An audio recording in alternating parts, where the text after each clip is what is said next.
Welcome everyone to the second webinar in our 2019 series. I'm Stan Mahabir of Discovery Campus and I am moderating today on behalf of Parkinson Canada. Today we are here to talk about barriers to accessibility for Ontarians with invisible disabilities. For anyone in need of alternative support to participate in the webinar, you can follow along using the downloadable PDF, which can be found on the link provided. The presentation entitled At Ease, Accessibility and Neurological Conditions will shed light on some of the challenges that people with neurological conditions face each day on the job and as they commute to those jobs on public transit. It will also provide you with new information and tools to support the removal of identified barriers and improve accessibility, so people with invisible disabilities can continue to be productive members of their work organizations. Our expert speaker today is Nellie Gontier, the Education and Training Specialist for Parkinson Canada. She will be taking us through the accessibility landscape, identifying challenges related to invisible disabilities, providing valuable information and tips, while focusing on the benefits of taking down barriers for all stakeholders. Let me share a little about our guest today. Nellie is a regulated health professional with many years of experience in the healthcare, academic, and corporate sectors. She has worked as a clinician, educator, practice management consultant, keynote speaker, and corporate manager. She continues to facilitate adult learning at Parkinson Canada and as a corporate trainer and key opinion leader for several national and international organizations. She provides on-site training to healthcare clinics, speaks at society meetings and conferences, has been the expert speaker for numerous webinars, and has written and produced many in-person and online continuing education programs. Her aim today is to inspire you to move the needle and make Ontario more accessible. Before we begin, I would also like to take this opportunity to thank the Ministry for Seniors and Accessibility of Ontario for their collaboration and support of this webinar through the Enabling Change program. I want to remind everyone that today's session is being recorded for future viewing. We ask that all questions be reserved for the end of the presentation, at which time our speaker will answer them. We will make every effort to answer all questions. And with that, please join me in welcoming our guest, Nellie Gontier. Thanks, Stan. I'm really happy to be here speaking to you and everyone online about what I believe is a very important topic. I'm aware that this is the lunch hour for many of you, so I hope you're eating it as we proceed. And I know several of you have questioned us regarding the video. It will start right now. Thank you.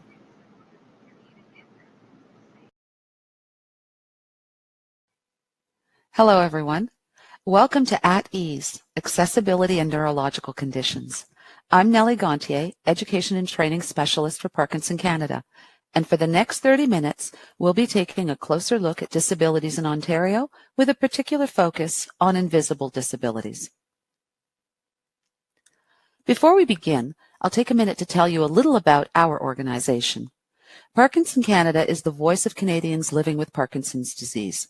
We fund innovative research aimed at better treatments and a cure for Parkinson's.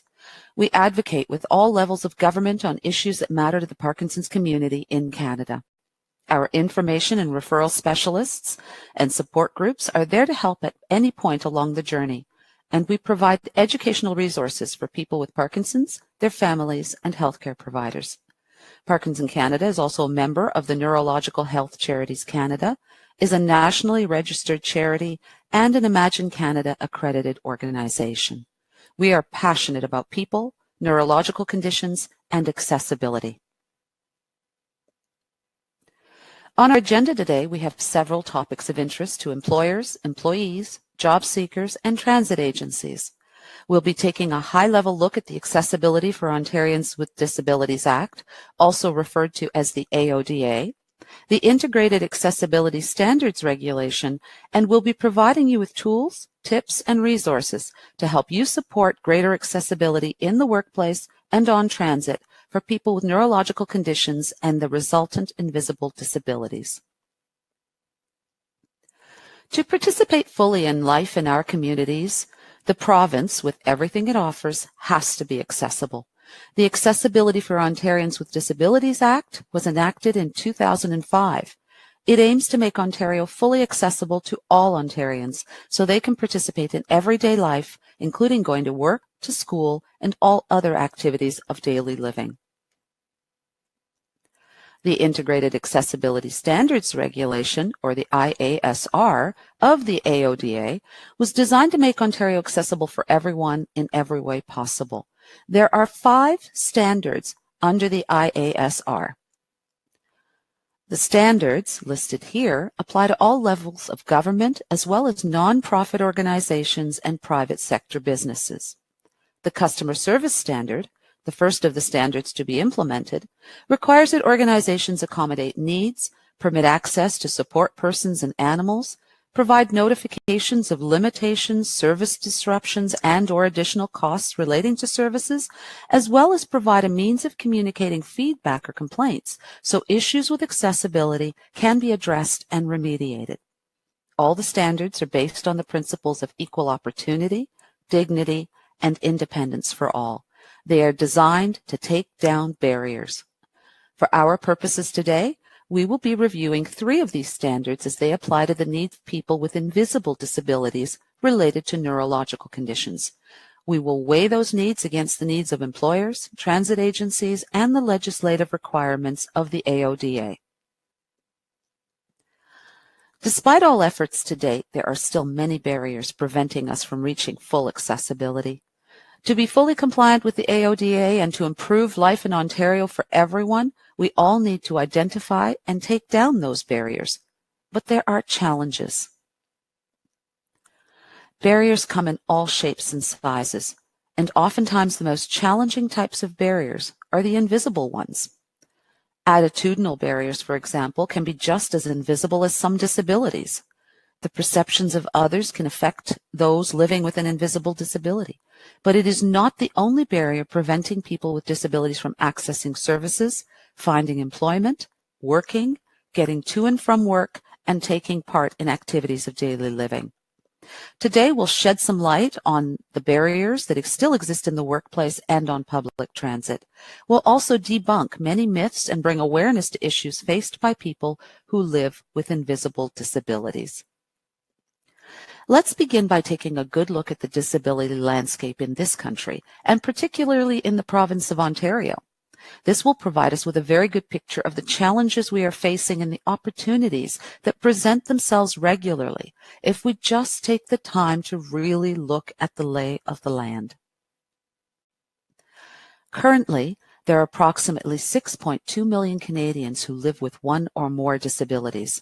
Depending on the province or territory you live in, that can mean anywhere from 1 in 5 and up to 1 in 7 people who live with one or more. Canada's prevalence rate, at about 17%, is slightly higher than global statistics, as indicated by the World Bank Group, who report disabilities as affecting 15% of the population, or 1 billion people worldwide. Between 2001 and 2006, a mere 5-year period, Canada saw a 22% increase in the number of people with disabilities. Why is this so?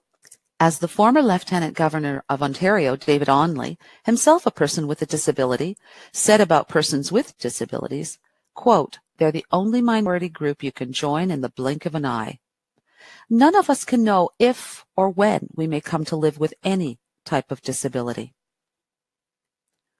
Many studies have shown that if we live long enough, the majority of us will have at least one disability because the prevalence of disabilities rises with age. Currently, 1 in every 3 people over the age of 65 has one or more disabilities.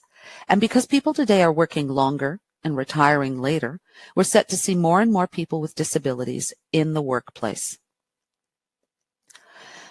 According to the 2012 Canadian Survey on Disability, nearly 2 million people in Ontario live with disabilities. And according to Stats Canada, Ontario has a higher than national average of people with disabilities, as well as higher than average rates of certain types of disabilities. The numbers also tell us that 47% of people who are of working age have one or more disabilities. That's almost half of all working-aged people. Currently, the Ontario Disability Support Program, or ODSP, supports close to 500,000 people, 60,000 of whom are aged 18 to 29 years old. And ODSP has seen an overall usage increase of 64% since 2001. Many people on ODSP could and would work if given the right opportunities. The good news is that Ontario leads the way in accessibility legislation, initiatives, and reporting requirements. In fact, it was the first province to enact laws in 2005 to ensure a progressively accessible province for all, with an anticipated full compliance by 2025. With your help, it can also lead the way in providing accessible employment to those with disabilities.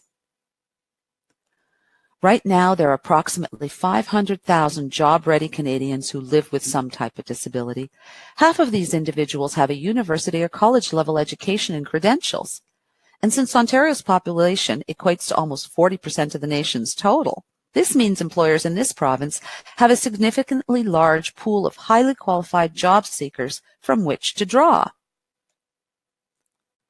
When most of us think of disabilities, we often immediately think of those related to mobility. Yet the statistics tell us that only a small percentage of people with disabilities use a wheelchair or mobility device. Disabilities come in all shapes and forms, and while some are visible and obvious, others are invisible and not immediately perceived by others. Neurological conditions are generally not observable. Many, if not most, are hidden, unseen, invisible. Diseases such as Parkinson's, multiple sclerosis, Alzheimer's and Huntington's, as well as conditions such as epilepsy and traumatic or acquired brain injuries, all have symptoms that cause invisible disabilities. An invisible disability is not any less impactful on the lives of those who live with these conditions than a disability you can see. And these types of disabilities need just as much, if not more, attention and support to improve access for those living with these conditions so they can participate in the things that those of us without disabilities freely enjoy. There are many commonalities between the various neurological conditions we've mentioned. One thing they have in common, with few exceptions, is that they are typically managed with medications and adjunctive therapies. The medications generally help alleviate some of the symptoms, but they are not a cure. Many who live with the neurological conditions mentioned experience pain. The pain and the other symptoms can change from day to day, but never completely go away. So the person with an invisible disability may have good days and bad, days when the symptoms are worse and others when they are tolerable. Some of these symptoms, which may be experienced, include the following: problems with coordination, inability to move or freezing of gait, balance issues, dizziness or vertigo, slowness of overall speed when walking, talking, or moving, uncoordinated or uncontrolled movements, severe involuntary cramping of the muscles of the feet, legs, arms, torso, and neck, which can make walking impossible, orthostatic hypotension or a sudden drop in blood pressure upon rising, which can cause the person to pass out and drop to the ground, seizures, and vision problems. In spite of all this, people with these invisible disabilities want to work, need to work, and cases where they are already employed continue to work. A prime example is Michael J. Fox, who continues to act in a television series even while in the intermediate stages of Parkinson's disease.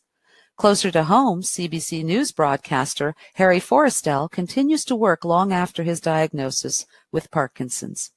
Some international studies, like that by Matthews and Harrington in 2000, estimate that 40% of all people with disabilities have invisible disabilities.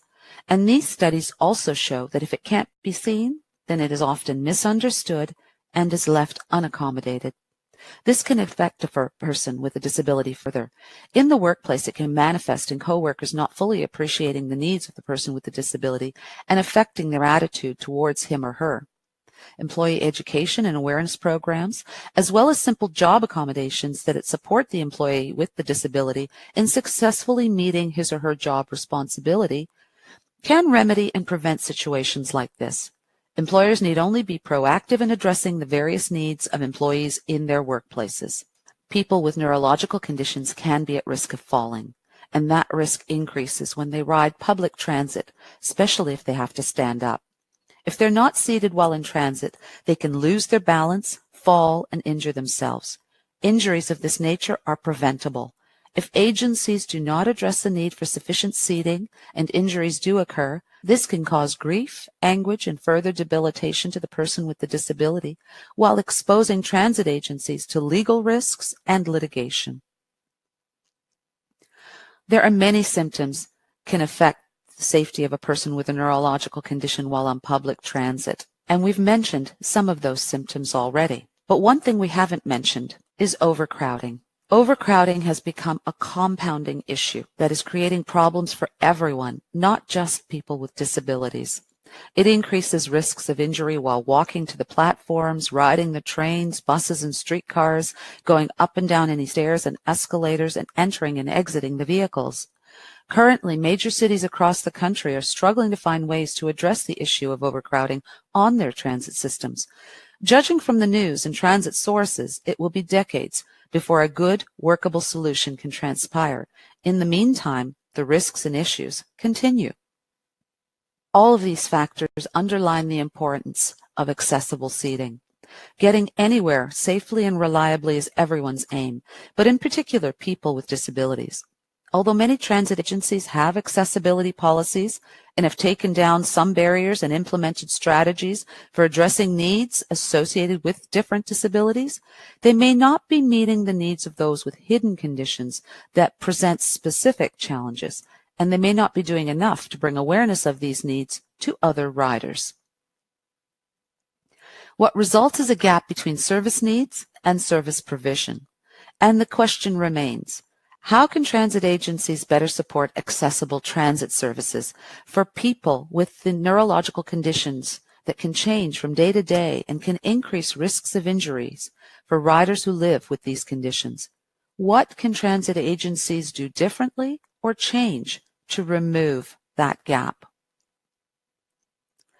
They can start by simply improving the priority and courtesy seating signage on their vehicles. Campaigns aimed at bringing awareness of the needs of riders with disabilities have been implemented, but their impact has not yet been significant enough. Improving signage on conventional transit may be one way to help with that. The use of larger, more thought-provoking signs placed directly above priority or courtesy seating may make riders stop and reflect on what it means to have a disability, especially one that cannot be immediately perceived. Here are some examples of the signs that can be used.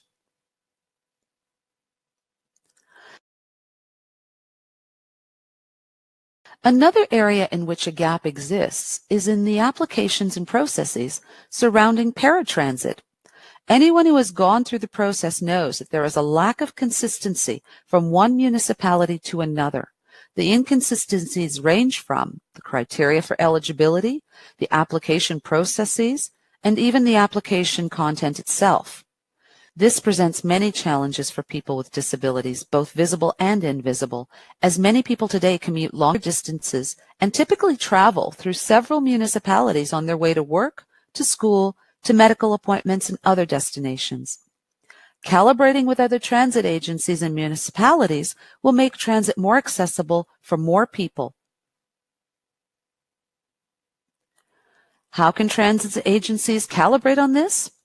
Agencies can begin the process by reaching out to their provincial transit association and its members. For this province, that would be the Ontario Public Transit Association, or OPTA. Transit agencies can then collaborate with municipalities adjacent to theirs.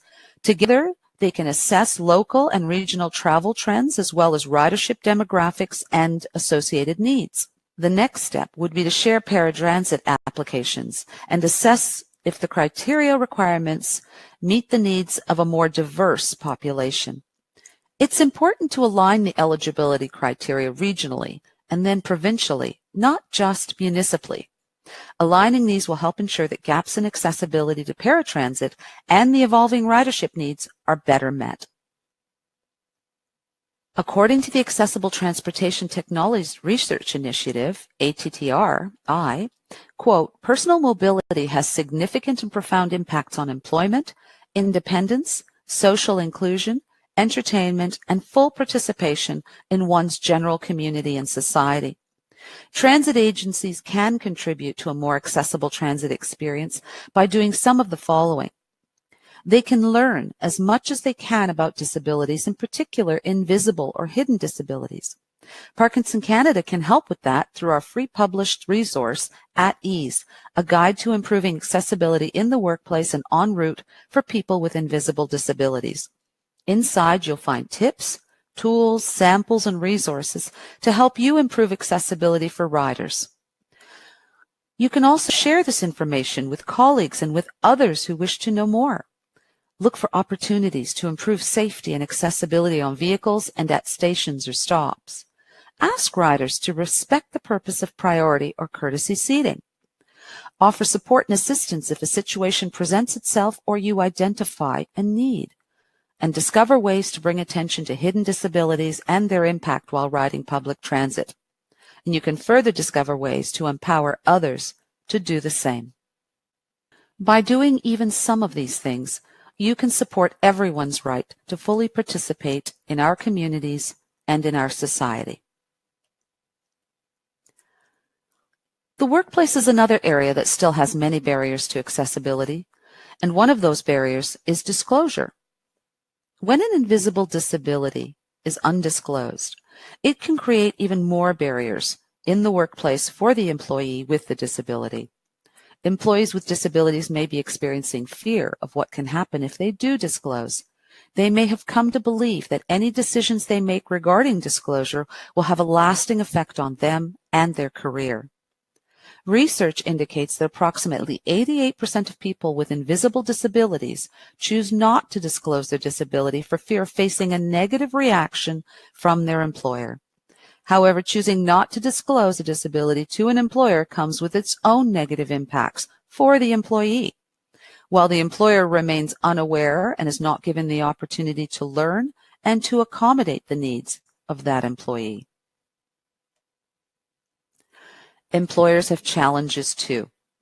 Their challenges are often related to knowing how to hire and accommodate an employee with a disability.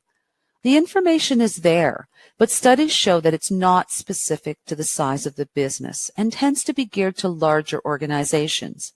This creates a barrier to employment when you consider that 97% of Ontario businesses are small or medium-sized.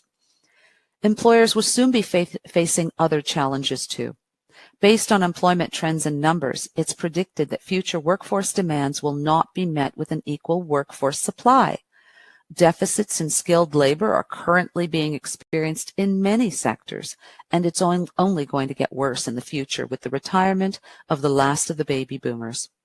What if employers looked elsewhere for skilled employees to fill their job vacancies?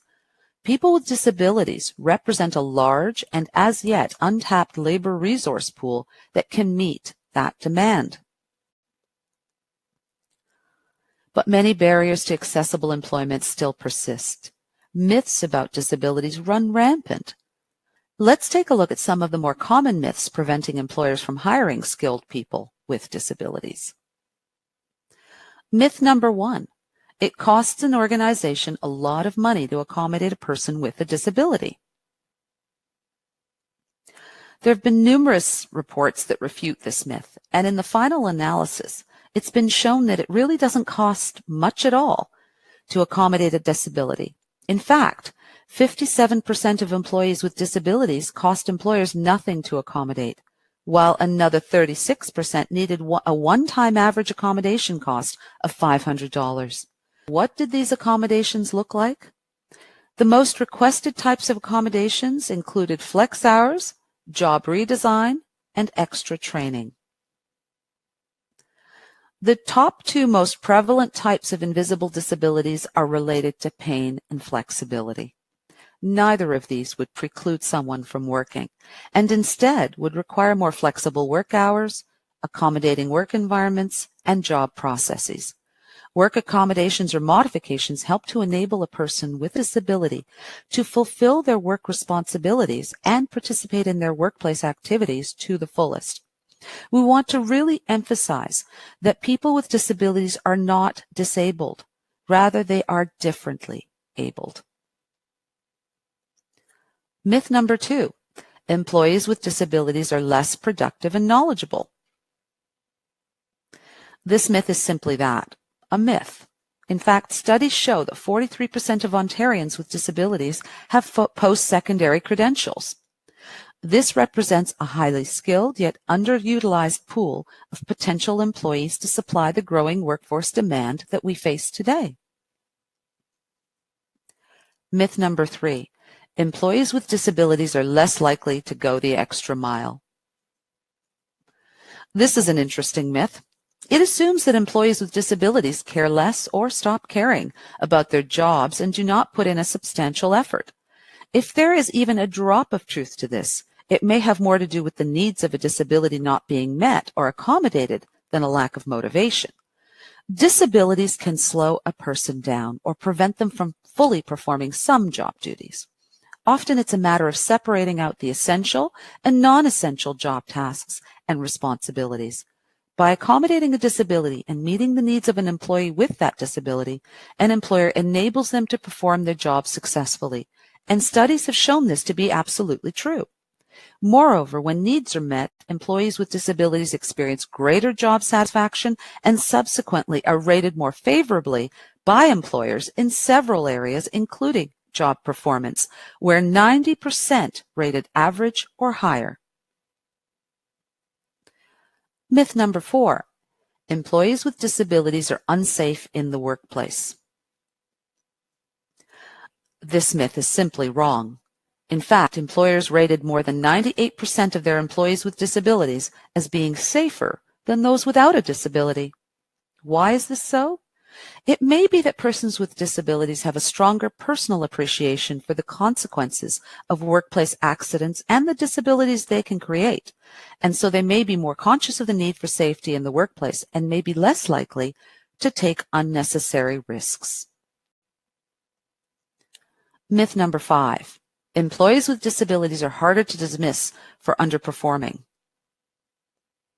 This myth is refuted by the statistics that show that employers are generally happy with and choose to retain 80% of their employees with disabilities. In general, employees are dismissed for many reasons, rationales, and circumstances, from underperformance to personality conflicts to organizational restructuring, and sometimes simply for financial reasons. There are labor laws and statutes that are the foundation of any employee-employer relationship, and the laws apply to everyone. There aren't specific laws that require you to keep any employee if they are underperforming. So why hire persons with disabilities? The answer is a resounding, why not? There are 3 key values that we all share. They are the desire to be independent and self-sufficient, the need for social connectedness, and the desire for personal growth, something Abraham Maslow, a 20th century psychologist, referred to as the need for self-esteem, achievement, and confidence. On his hierarchy of needs, this value was at the top of the pyramid.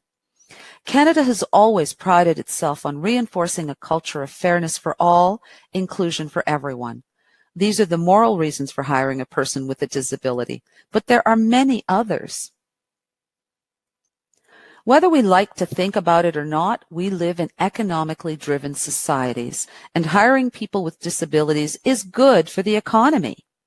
The Martin Prosperity Institute reports that accessibility, especially in the workplace and on public transit, is beneficial to the economic health of Ontario.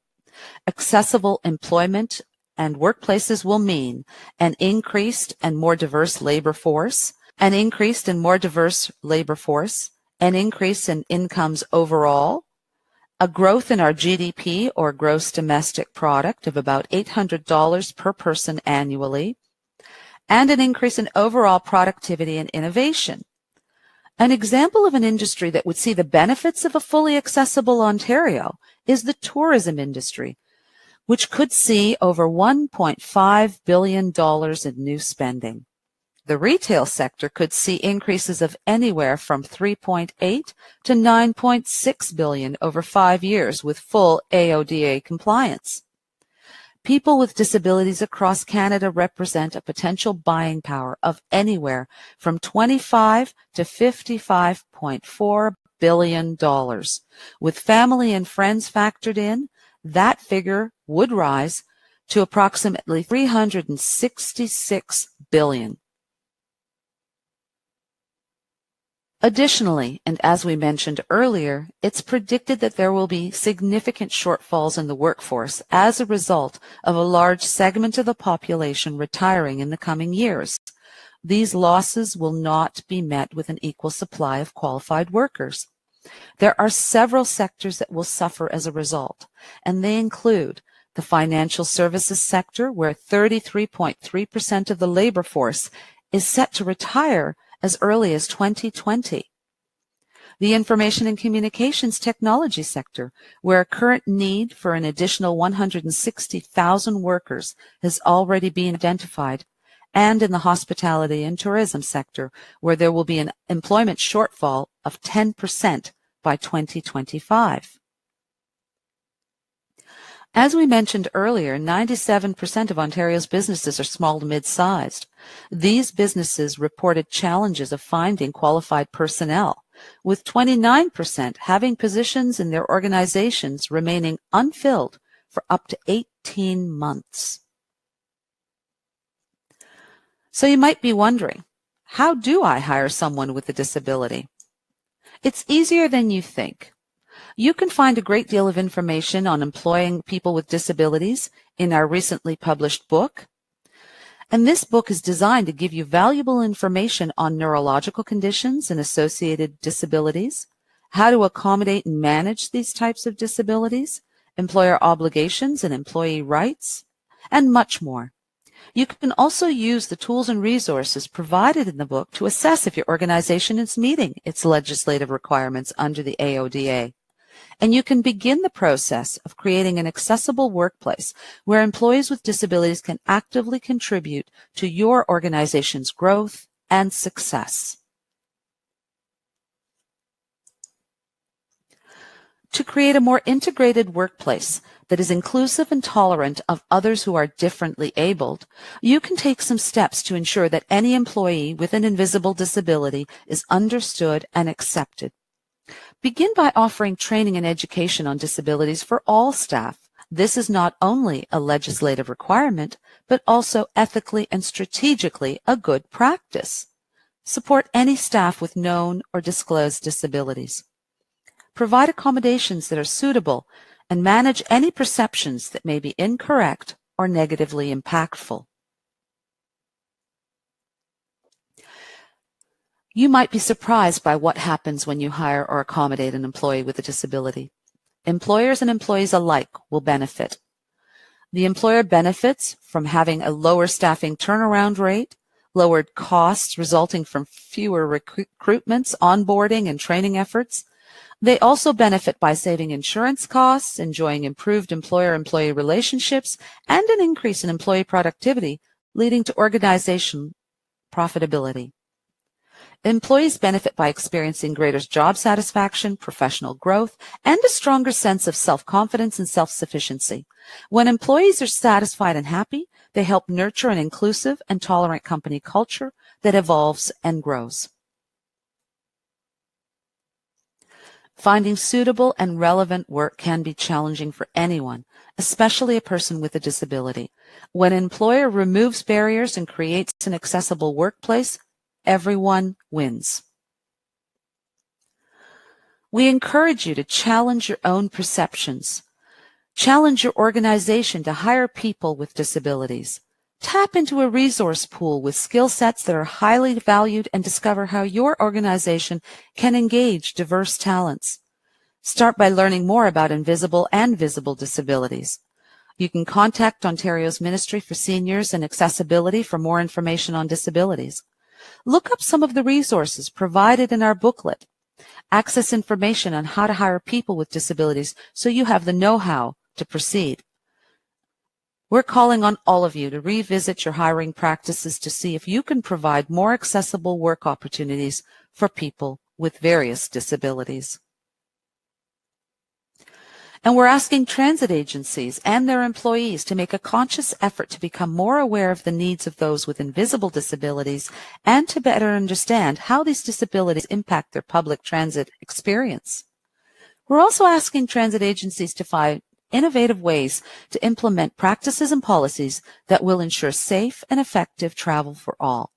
When people with or without disabilities arrive safely, they can better focus their efforts and attention on what's important: their jobs, their lives, their families. We all want to be empowered and independent so we can contribute to our places of employment and engage in our communities. Everyone should have equal opportunity to do this regardless of their diverse abilities. If we can implement some of these small changes, we will see big results. Remember, when people with disabilities win, we all win. To order your free copy of the AODA's booklet, please call 1-800-565-3000 and extension 3320 or 3324. You can also email us and order the booklet at education@parkinson.ca. Please visit our website at www.parkinson.ca and use the resources link to find downloadable versions of the booklet, as well as many other resources to help you make Ontario more accessible. Thank you. This webinar was partially funded by a grant from the Enabling Change program with the support of the Government of Ontario. Thank you, Nellie, for a very informative and interesting presentation.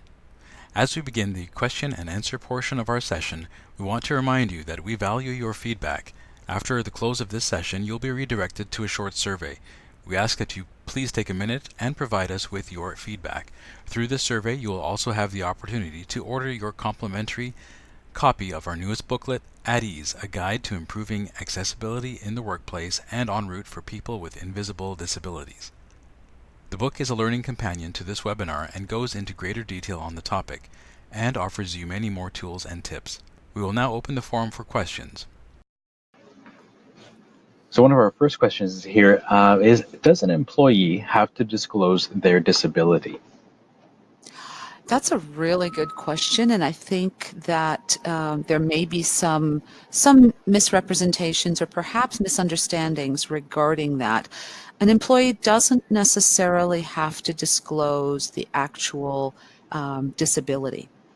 In other words, if it's a disease or a condition, they don't have to disclose that. However, what they ought to be disclosing is what their needs are. So if a person, for example, can't stand as a result of Parkinson's disease, they may say, well, I have to be sitting down, or at least have a chair accessible to me should I need to sit down, that type of thing, if their job requires them to stand up for any length of time. Okay, thank you. I guess the next question that's rolled in here is, what can an employer do to ensure that an employee with an invisible disability isn't misperceived by their coworker? That's also a good question. I think what I would say to everyone is when you have misconceptions or misperceptions in the workplace, it's often because people are unaware of something. So it's important for employers to be very transparent and to be very accommodating when it comes to the amount of information that they provide, the training. I've gone into workplaces in healthcare settings where people have not had very good accessibility training. And as a result, they really don't understand very much about what's required and what's needed and what they themselves can do to learn more, where they can go. And I always recommend that they go to the source. So the Ministry for Seniors and Accessibility is an excellent resource and has many resources online that people can download and can read. And of course, if it does have anything to do with neurological conditions, then go to the source there. Go to Parkinson Canada, go to Alzheimer's Society of Canada, the MS Society of Canada, and so forth, or epilepsy. I mean, there are so many, Huntington's disease, you name it. Those organizations have the resources that will help you understand the conditions, understand the needs, and ways to accommodate people who live with these conditions. Okay, thank you. One other question that's popped up here is regarding the guide or the booklet. Yeah. It's complimentary, but what if we need some for our organization? That's a very good one. Actually, we've had that question directed to us several times through email. We can provide you, right now we have limited quantities, but we do have, because we are only now launching it, we do have large quantities. So if your organization is planning on doing some accessibility training on invisible disabilities, we can certainly do our best to provide you with copies for your participants, for your staff. Okay, and one other question in the same line as that one is, does Parkinson Canada do outreach training for this topic? Well, we in general do in-services in healthcare settings, but we are open to the possibility of going out and doing in-services on, on the diseases, and in particular Parkinson's, and anything that's, within the scope of what we're doing with this project, the At Ease project, definitely. One question from Suhanti is, one of the reasons that employers are sometimes reluctant is due to a high level of sick days required. Mm-hmm. Are there any comments on that? Well, I think it's always important to have an open dialogue with any employee who has any type of disability, and work with them. If it means that they may have to do flex hours. In other words, if they are going to be off, or they know they're going to be off, then it's important that they provide you with a schedule. So I know a lot of people with various medical appointments that are standing. They know their schedule in advance, and they can often give that to their employer and let them know, and then work around that to the best of your abilities. The legislation does not require an organization or a company to provide accommodations to the point, and I think they use the term, to the point where it is actually affecting the company and the productivity of the organization. So it really is important that you assess each and every one of those situations individually, but keep the channels of dialogue open so that you can work with your employees. All right. Another question sort of related to that. It may be difficult to answer here, but let's give it a shot. Are there any suggestions on how to adapt a work environment for Alzheimer employees? So that's a really good question, and I would direct the person who asked that question to Alzheimer's Society Canada to answer that. I think they would better know what the particular and specific symptoms. It's important to understand the stage that the client is at, and from that point, perhaps reach out to Alzheimer's Society Canada and ask them what they recommend. They're the experts. Okay, thank you for that. A question here from Jennifer. We've said that an employee doesn't need to disclose their disability, but only the symptoms. Is a doctor's note required, or should the employee start with asking for accommodation without a doctor's note? Well, if you read the legislation, an employee isn't required to provide a doctor's note early on. What they do is they don't necessarily have to even tell them what the symptom is. They have to disclose the need.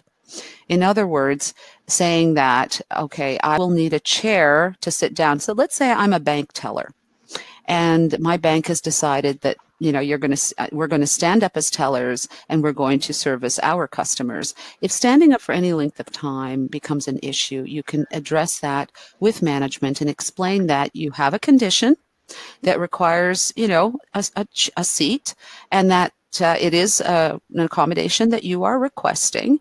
And initially, the employer doesn't really need a doctor's note. If it becomes something bigger, or there's more of an impact on the essential job duties or responsibilities, the employer can at that point request a doctor's note. But I believe it goes through HR. All right. Claudia has a question here. As an ambassador for Parkinson Canada, we meet with our MPP and MPs. Is this a topic that we need to bring up to have more attention under? Well, I would say that it's definitely that. I think when it comes to accessibility and taking down barriers, and understanding that the AODA wants to create a fully accessible Ontario by the year 2025, Yeah, I would say that's an easy yes. Okay, fantastic. Along with that, somebody had asked, is the booklet available to give to MPs and MPPs? Yes, absolutely. You can also send them the link to this webinar. As it is being recorded, they can always watch it at a later date at their convenience. And we've got one more question here from Michelle. Is there a platform or a forum where employers can be identified for potential employees to access?